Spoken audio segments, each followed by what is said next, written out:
I want to start with a little bit of somber news. Just thoughts and prayers out to Cohen Craddock's family down in Madison, West Virginia. Saw that this morning and just sad. I don't have anything else to really say on it. Just sad. I have a 13-year-old myself, daughter, and as the season kicks off, that's definitely on a somber note. But I want the people down in Madison and throughout southern West Virginia, and especially his family, to know that we are thinking about them and our prayers are with them. And so I want to start with that. Next, I want to thank you all for being here. And we're going to get a lot of national attention on this game, but you guys are here consistently every single week covering us, and it's important, and you're fair, and so I appreciate that. And I'm starting this, and there's a reason why I'm saying this, very appreciative of the opportunity to be the head coach here. You know, you want to play and you want to coach at places where it really matters, and it matters here. I thought about that a lot. Kind of the end of last week, we had Senator Joe Manchin, who, regardless of your political beliefs, he's a former player here and a leader and a leading voice in politics right now, and for the last few years. He was here. John Chambers, one of the leading business people in the entire world, spent some time here. Then we had Joe Mazzulla, who's the world champion coach of the Boston Celtics.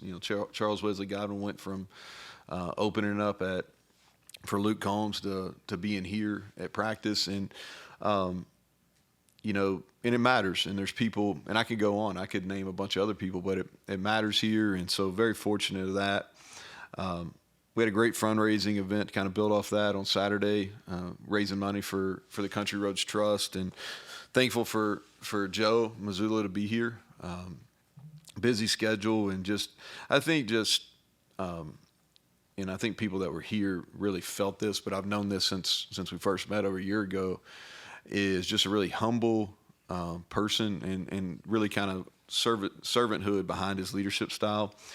And then Charles played at the end of the evening, and he's really talented. So happy for him, and probably as big a fan as there is of just all things Mountaineers. So, and then the other thing before we start talking about Penn State, I knew this, and Ren beat me to the punch a little bit, but this is the voice of the Mountaineers, Tony Creedy's 40th season, and he's as good as it gets. And so appreciate him, and hopefully his 40th. The older he gets, the less he's going to remember. But at least it's his most recent season will be one to remember. So, talking about Penn State, obviously one of the top programs in the country. They deserve their top 10 preseason rankings.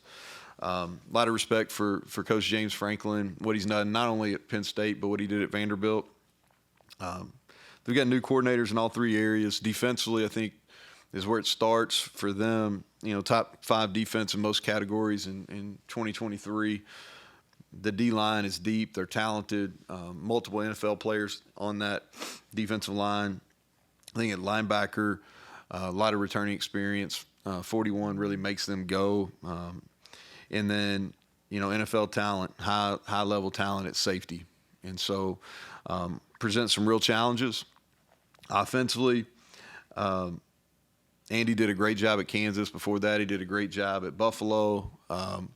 He got after us pretty good last time he was here with Kansas. And so there's a lot to review. You're watching a lot of Kansas film. You're watching what Penn State did last year to kind of get the strengths of their football team. Their running backs, both those guys are elite talents. The tight ends are going to present some issues. Those are guys that not only have great size, but they run really well. And at Kansas, the tight ends were featured pieces of their offense, and there's no doubt that they'll be featured part at Penn State as well. Special teams, the coordinator did a really good job at Vanderbilt the last couple of years. He's well thought of within the special teams community. They've got a talented punter, and they've got a talented kickoff specialist. And then the returners, you start thinking about, they've got competition at kicker, but the returners are both running backs. And like I said, those are high-end guys. And then the Saunders kid that does their punt returning is really talented. And so very familiar with the roster. We tried to probably get most of them and didn't get it done. We got a few, but we got most of them on their roster we're very familiar with. And so really just kind of wrap up and open up for questions is our guys are excited about the opportunity. It's going to be a great challenge. Not going to make or break our season anyway, but I'm not trying to minimize the importance of it. This is a big-time college football weekend. We got Fox, big noon game. The crew's going to be here. McAfee's going to be here on Friday. A lot going on, and the spotlight's on Morgantown. And I fully expect our fans and our community to really blossom under the bright lights. So, with that, I'll take questions. Great. You mentioned coordinators. Opening game, that I imagine be even more problematic because you don't have their income. So how do you look at the players that you saw last year more than the coordinators and what they did at previous stops? How do you balance this? So the way we do it, which could be same or different than other people, is we always start from a personnel standpoint first of all. And so you evaluate the personnel, the guys you think you're going to see. Now, there'll be some surprises as well. Some guys that made big improvements from last season or from the spring, or maybe some high school players. But you look at the strengths and weaknesses of those players, and then you start evaluating the schemes you could potentially. And it's just a best guess. You know, they don't know what we're going to run, and all of our coordinators are back. We don't know what they're going to run, and they've got they're all three new. So anytime you go into a new game, a new season, things are going to be different. You know, I think they're in all three phases. They're going to be a little bit of mix. You know, James has been a head coach for a long time. He's got some things that he really believes in. He's had a lot of success. So my best guess, because that's all it would be, it'd be an educated guess, would be that we're going to see some remnants of what they used to do on special teams, on defense and on offense, and then some new ideas that all three coordinators bring with them from their previous stops. To that end, though, this year you're going into the game with Green having a season under his belt, a lot more continuity. You kind of know what this offense can do and maybe even what the potential is. How much of an advantage is that in comparison to when you were scheming for the game last year and you were more guessing on what you think? Yeah, so – well, I wish they'd let us pick up right where we ended last year. So if we could have played them a week after the North Carolina game, I'd have really known what to expect, because we were in pretty good rhythm there. Other than that Oklahoma game, we were in pretty good rhythm. So, but they don't let you do that. And so it's been since late December since we've played a game. So, you know, our players have changed. Their players have changed. You know, even the guys that are returning have gotten bigger, stronger. We've evolved what we're doing offensively. There's a little bit of unknown what they're doing defensively. Now, we do go into the game, like, I really felt like Garrett was prepared to take a step last year during the offseason going into the game.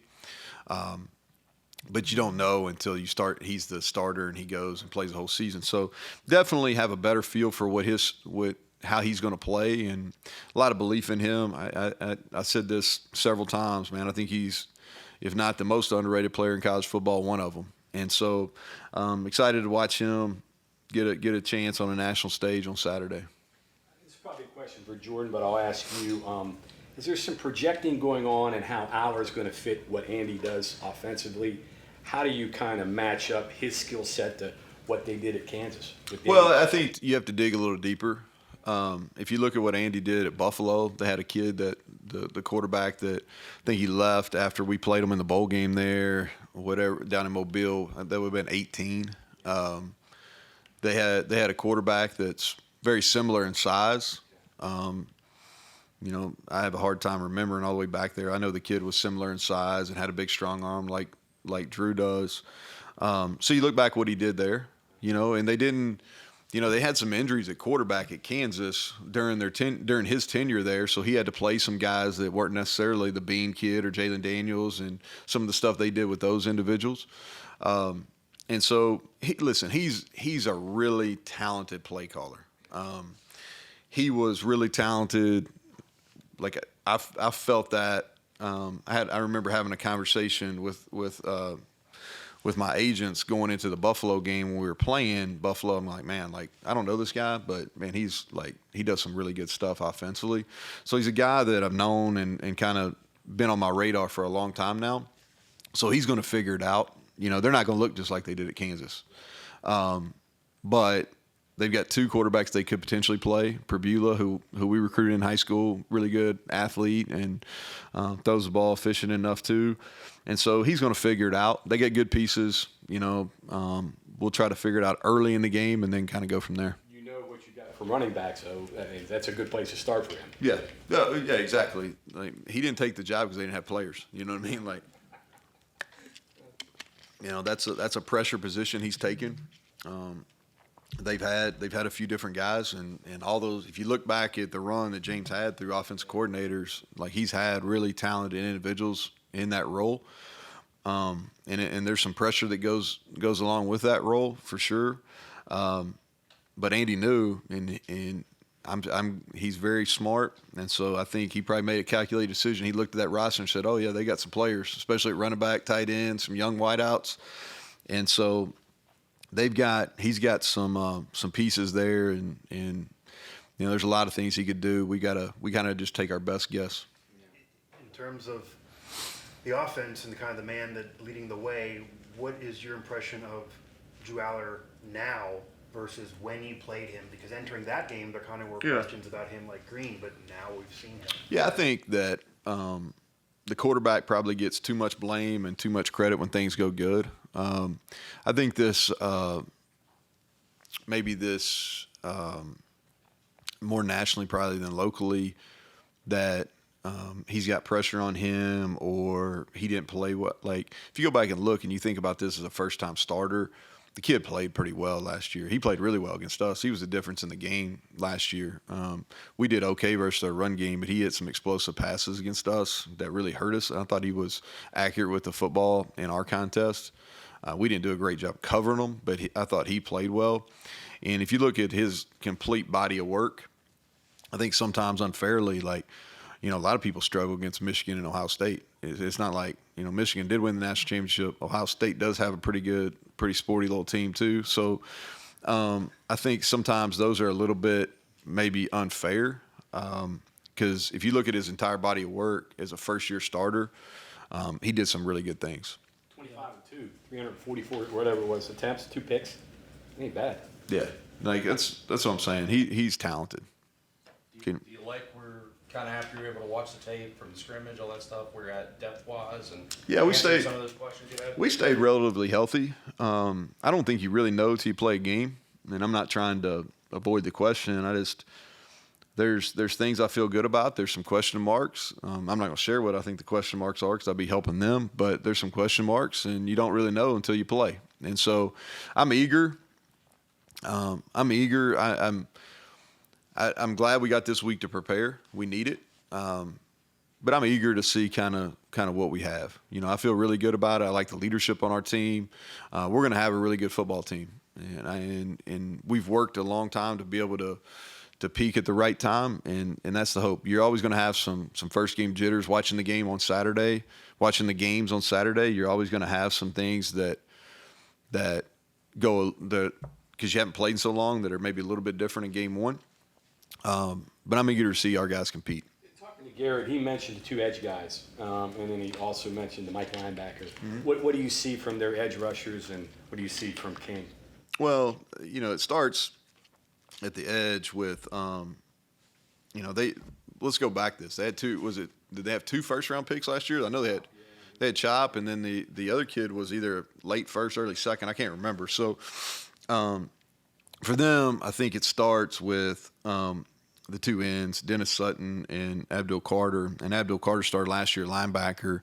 And regardless of what draft board you're looking at, he's one of the early defensive guys taken.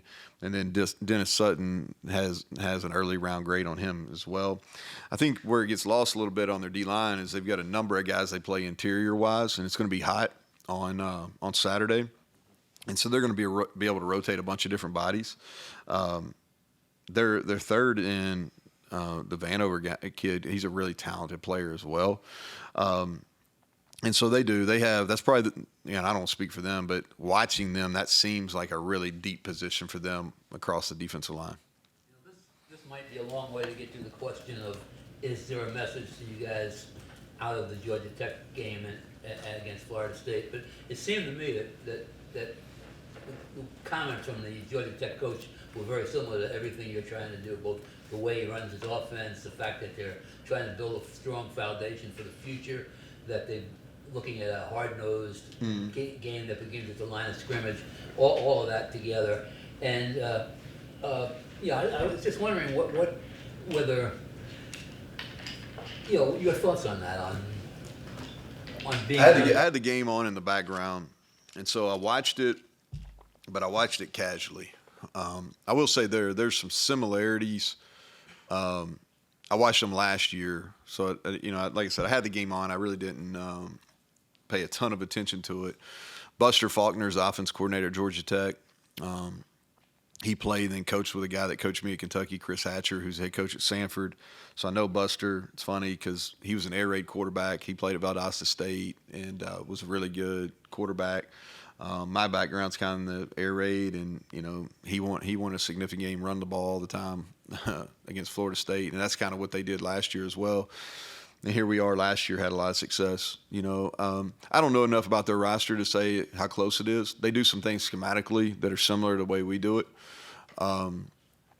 We probably throw the ball a little bit more than they do, and just looking at the stats than they did against Florida State. And Florida State has a bunch of different bodies, a bunch of different new guys playing on defense. They lost a ton, where Penn State lost a few, but they got a lot coming back. So does what you're doing, what you're building here, how does that play into being an underdog in a game like this, especially with so much unknown going in? Yeah, I don't know the best way to answer that, Bob, really, other than the fact that I guess we feel like if we play our game, then we've got a chance to win against anybody we're playing against now. And we have a ton of respect for Penn State, but we're going to play our style of football. And we've really been working on that probably for the last 19 months now, and we feel like we've honed that in even more so in fall camp. And so we're excited about playing. The fact that we're underdogs, that doesn't really – we're going to play with a chip on our shoulder. We're going to try to play really physical, whether that's Penn State, Albany, Pitt, Kansas, whoever we're playing week to week. I don't know if we have a bigger chip on our shoulder because we're playing Penn State. I don't know if you pay attention to this at all, but the Penn State's the favorite, but the line's actually moved closer. Then it opened at 12.5, now 8.5. That usually that happens just because of home games. Like that. That's the only reason I know that is because there's when you're dealing with some data analytics, you see it.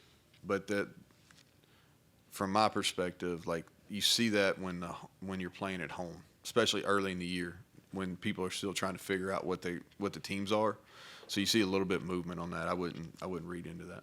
Yeah, and just to follow up to that, because kind of where I was going, that you talked about before of kind of feeling a little bit of a slight off the rankings and things like that. But since then, and I saw you're on with Marty and McGee. Marty Smith did put you guys in the playoff. There has been some national media. That was an Appalachian vote, I believe. Yeah, there's been some coming Kindred towards, spirit. There's been some coming towards more respect to West Virginia in the last week or two, and obviously McAfee's included with a little bit of a bias there. Well, here's the thing. It comes and goes. I think that all this preseason stuff's really good entertainment, but you're going to know within the first month. And so I think, we've got a lot of proof still. As I've talked, I really haven't talked about our team. I talked about our team last year. I've been more disappointed in how some of our players have been portrayed in the preseason, in particular like a Wyatt Milam, a Garrett Green. People aren't talking about our running backs. I think they're pretty talented. Aubrey Burks has been a really productive player. Garnett Hollis is a kid that transferred in that was a high-level All-Big Ten player at Northwestern. That's some of the guys that, that I think they've been slighted. For our football team, time will tell. We play a really tough schedule, and so we're going to have plenty of opportunities to make some noise nationally. Looking back at that game last year, the rushing totals were identical. Obviously, the difference was in the passing game. Obviously, you anticipate that being similar or completely different? Third and fourth down were critical last year too. Like, every play matters, but there's some that are weighted a little heavier. and some third and fourth downs there where we didn't take advantage, and they did. And they were better than us last year. We didn't play as well when it came winning time, but they were better, and so we'll see how the last year's treated us. Just a question on your schedule. You had the mock game on your first day of class.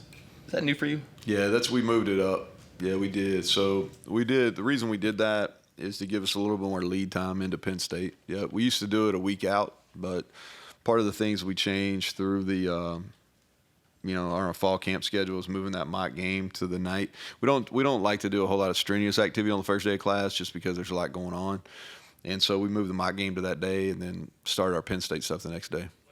For them, can they do all the? Is it like another challenge, like handle all the distractions and by the way, go play football? Nah, we just wanted to get out. So the mock game is really not a strenuous deal. It's more of a mental, where we work a lot of our transitions. You work a lot of the special situational stuff that you got to work. We wanted to get out under the lights as well. Y'all are gonna see it's been quite a bit of improvement with our lighting at the stadium. So it's a little brighter, and so we wanted to catch kicks and catch balls under the lights too. But yeah, that is a change though, Mike. And then you've been kind of repetitive about this, that you were intentionally physical, tackling all that stuff, and then We'll see if it pays off. yeah, you we've can knock on wood here, but tackled. like you had guys who came back from injuries quickly, maybe accelerated, maybe they wanted to be a part of this because it was fun. It didn't seem like you racked up injuries too. You don't know yet, but do you feel like in more ways than just, hey, we got tough, like it did work out and you have some confidence behind that hunch you might have had? So that's the reason behind it. I think the better time to ask that's Saturday about 4 o'clock, 3:30, whatever time we get done. And if we do tackle better, if our line of scrimmage play is positive on both sides, and the answer is yes. Because all your planning, that just gives you an opportunity. You still got to go out and perform on Saturdays. And so we did that with the hope that we're going to perform the way we need to perform on Saturday. But until we do that, I can't tell you if it worked or not. I feel good about it. We've stayed relatively healthy. We still got to get through this week's practice. We got a hard practice on Tuesday and Wednesday, so I don't want to jinx anything there. But we stayed relatively healthy. We want to do that this week, and then I really believe that what we did in the preseason gives us the best opportunity to be at our best in week one. You mentioned playing with a chip on your shoulder. Last year's game, the end of the game, they scored a Yeah. little touchdown. How have you used that, or have you used it? It just is what it is. I'm really not using it. It just kind of is what it is. They scored late. I don't really have a necessarily problem with it as far as, but it is what it is. Like, here's the thing. Like, if our guys need something like that to motivate them, then but I will say this: the score of the game, and we didn't play very well. We had a chance to win the game in the third quarter when winning plays were required, and we didn't make those winning plays, and they did. And so, they beat us, and now we got an opportunity to play them at home. And this is going to be the last time that West Virginia and Penn State are on the field together, especially here in Morgantown for the foreseeable future. And I guess we could always play in the playoff or a bowl game or something like that, but this is the last time for the foreseeable future. The communication system, I mean, you've used it game last year, practice, but this is going to be louder than any of those environments. So how do you adjust that? Do you have a backup? Well, I hope our fans are a little quieter when we got to work on defense. I want our fans to be as loud as possible when Penn State has the ball, and a little quieter when we have the ball until we score. When we score, they can be loud. But now you got to practice it. It's it does get where it's difficult to hear. So you do have to practice it. And then you got to have plan B, where if they can't hear, then you go to kind of plan B. To Greg's point, and it's kind of amusing because we talked about the communication and the technology. The New Mexico was using it, and the FCS team they played didn't because they're not using the playoffs. And ended up beating New Mexico without using the iPads or the communication system. So, I mean, what is it? It's blocking and tackling, John. There you go. You got block, you got tackle. Like the iPad's not going to help you with that. You might have a better idea where they're going to be, but you still got to win it.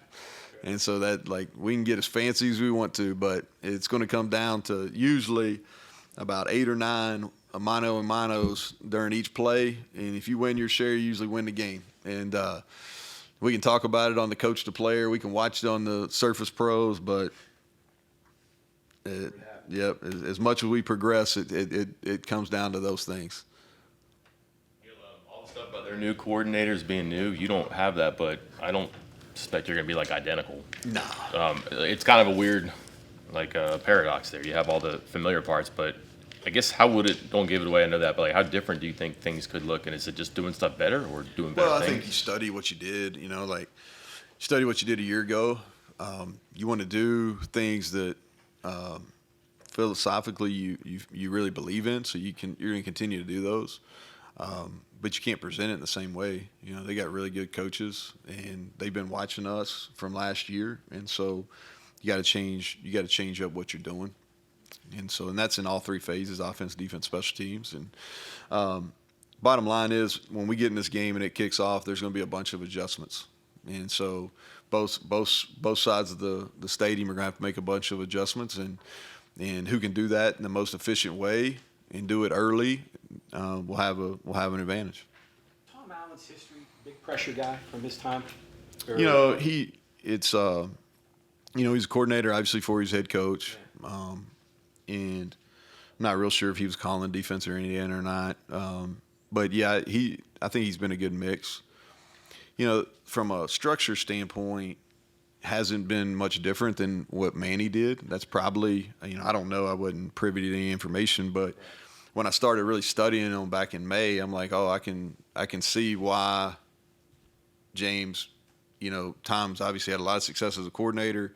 And then when you start watching him structurally, there's some real similarities, and he knows the opponents in the Big Ten, or the old Big Ten. I guess, there's several new ones, but. Okay, anything else for Coach? All right, thank you very All right, much. thank you all.